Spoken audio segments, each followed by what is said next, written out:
Halo semuanya, perkenalkan, saya Erik Rivendra dari absen 14 kelas 10F. Pada video kali ini, saya akan menjelaskan materi seputar kerajaan atau Kesultanan Goa Talo.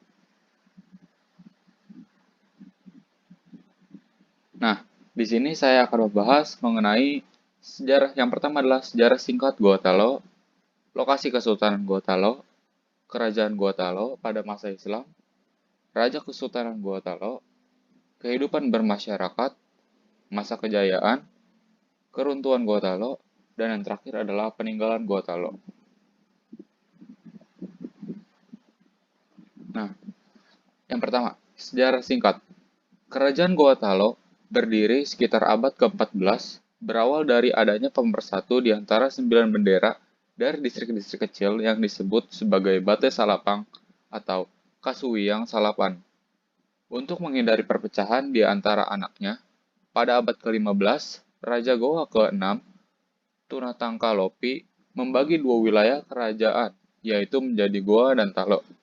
Kesatuan dua kerajaan ini kemudian disebut sebagai Kesultanan Makassar. Orang Belanda menyebutnya sebagai Soestersregiken atau Kerajaan Kembar. Nah, di mana sih Goa Talo itu berlokasi? Kerajaan Islam Goa Talo terletak di Pulau Sulawesi, tepatnya di Semenanjung Barat Daya, Pulau Sulawesi Selatan. Lokasi pusat pemerintahan Kerajaan Goa Talo berada di Sombaopu atau Makassar. Rakyat dari kerajaan ini berasal dari suku Makassar yang menempati wilayah ujung selatan dan pesisir barat Sulawesi. Karena letak yang strategis secara geografis, maka wilayah Makassar menjadi jalur pelayaran perdagangan Nusantara. Para pedagang Islam tersebut yang akhirnya berperan dalam penyebaran Islam di Sulawesi. Nah, selanjutnya adalah Kerajaan Goa Talo pada masa Islam. Seiring berkembangnya Goa Talo menjadi pusat perdagangan di kawasan timur Nusantara, para saudagar Muslim mulai berniaga ke wilayah ini. Pada akhir abad ke-16, Kerajaan Goa Talo memasuki masa Islam dan berubah menjadi kesultanan. Penguasa Goa Talo pertama yang memeluk Islam adalah I Manggarai Daeng Manrabia yang memerintah pada tahun 1593 sampai 1639 dengan gelar Sultan Alauddin. Adapun raja-raja Goa Talo yang memeluk agama Islam sebagai berikut. Raja-raja Goa Talo yang memeluk agama Islam yang pertama adalah Sultan Alauddin pada tahun 1593 sampai 1639. Yang kedua adalah Sultan Maliku Said yang memerintah pada tahun 1639 sampai 1653. Dan yang terakhir adalah Sultan Hasanuddin yang memerintah pada tahun 1653 sampai 1669 Masehi. Selanjutnya adalah kehidupan bermasyarakat. Kehidupan ekonomi masyarakat Kerajaan Goa Talo mengandalkan sektor perdagangan maritim. Hal ini disebabkan letak Makassar yang strategis dan menjadi bandar penghubung antara Malaka, Jawa, dan Maluku, sehingga ramai dikunjungi pedagang-pedagang dari dalam dan luar negeri. Yang kedua, kehidupan sosial masyarakat Goa Talo terikat dengan norma yang mereka anggap sakral. Norma kehidupan masyarakat tersebut diatur berdasarkan adat dan agama Islam yang disebut Pangadakang.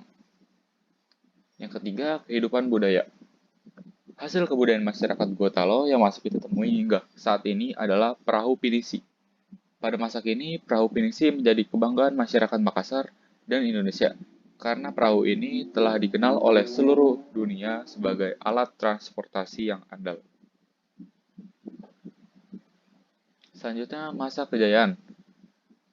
Sultan Hasanuddin atau dijuluki sebagai ayam jantan dari timur yang naik takhta pada tahun 1653 berhasil membawa kerajaan Goa Talo mencapai puncak kejayaan.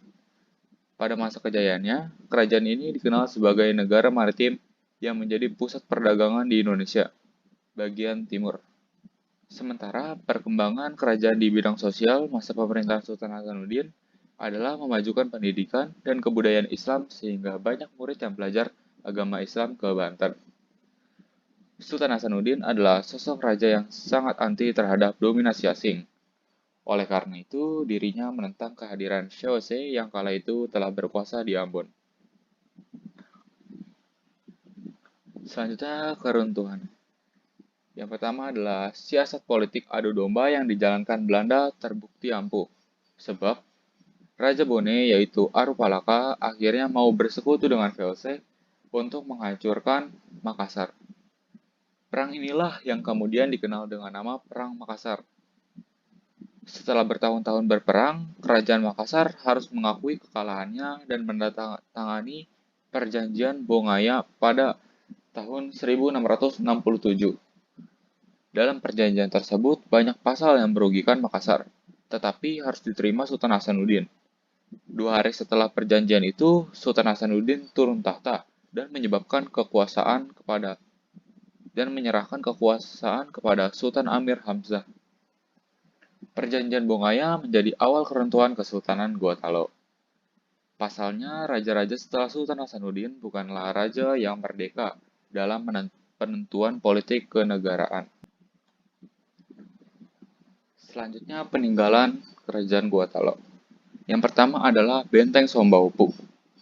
Benteng ini berada di desa Benteng Sombaupu, Kecamatan Barombong, Kabupaten Goa yang dibangun oleh Raja ke-9 Kerajaan Gotalo pada abad ke-16 Masehi.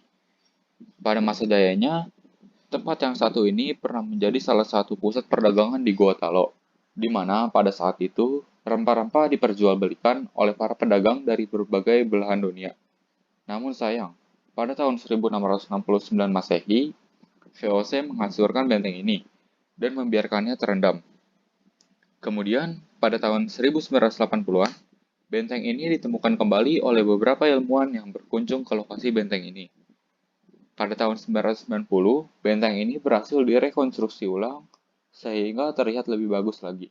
Dan sekarang, Benteng Sombaupu sudah menjadi salah satu tempat wisata sejarah di Sulawesi Selatan yang menarik untuk dikunjungi.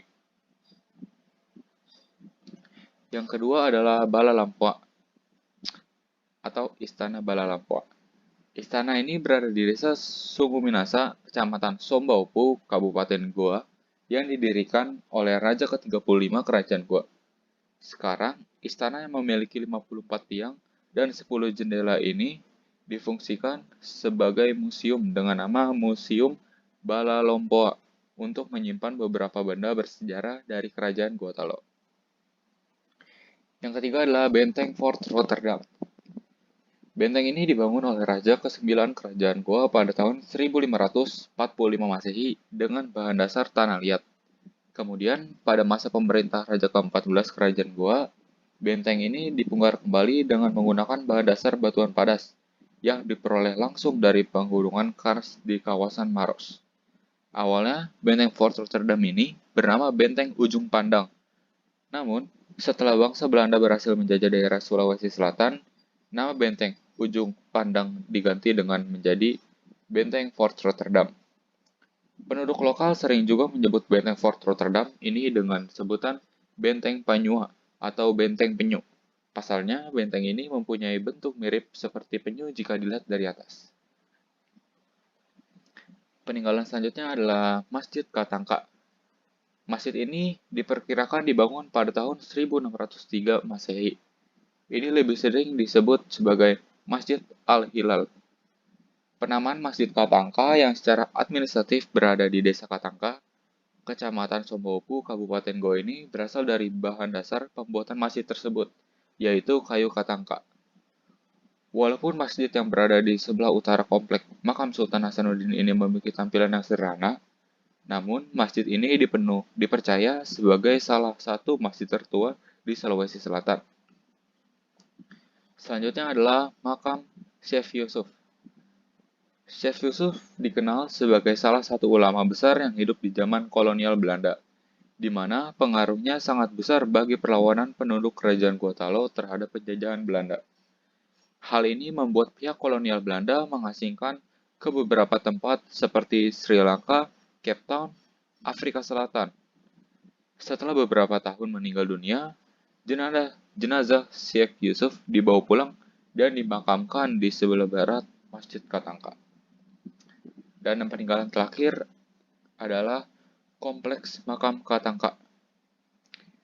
Di sekitar area Masjid Katangka terdapat juga sebuah kompleks pemakaman dari Raja-Raja Gotalo, keturunan raja-raja dan keluarga kerajaan lainnya, serta pemuka agama yaitu Kompleks Pemakaman Katangka.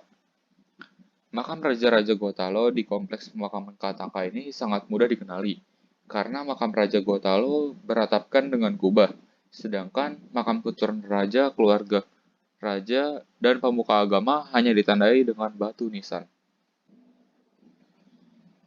Berikut adalah daftar pusaka yang merupakan sumber-sumber referensi dalam pembuatan presentasi saya kali ini. Kiranya cukup sekian penjelasan saya mengenai Kerajaan Gotalo. Mohon maaf apabila ada kesalahan kata maupun informasi yang kurang berkenaan. Kiranya video saya kali ini dapat bermanfaat dengan menambah wawasan bagi kita semua. Terima kasih.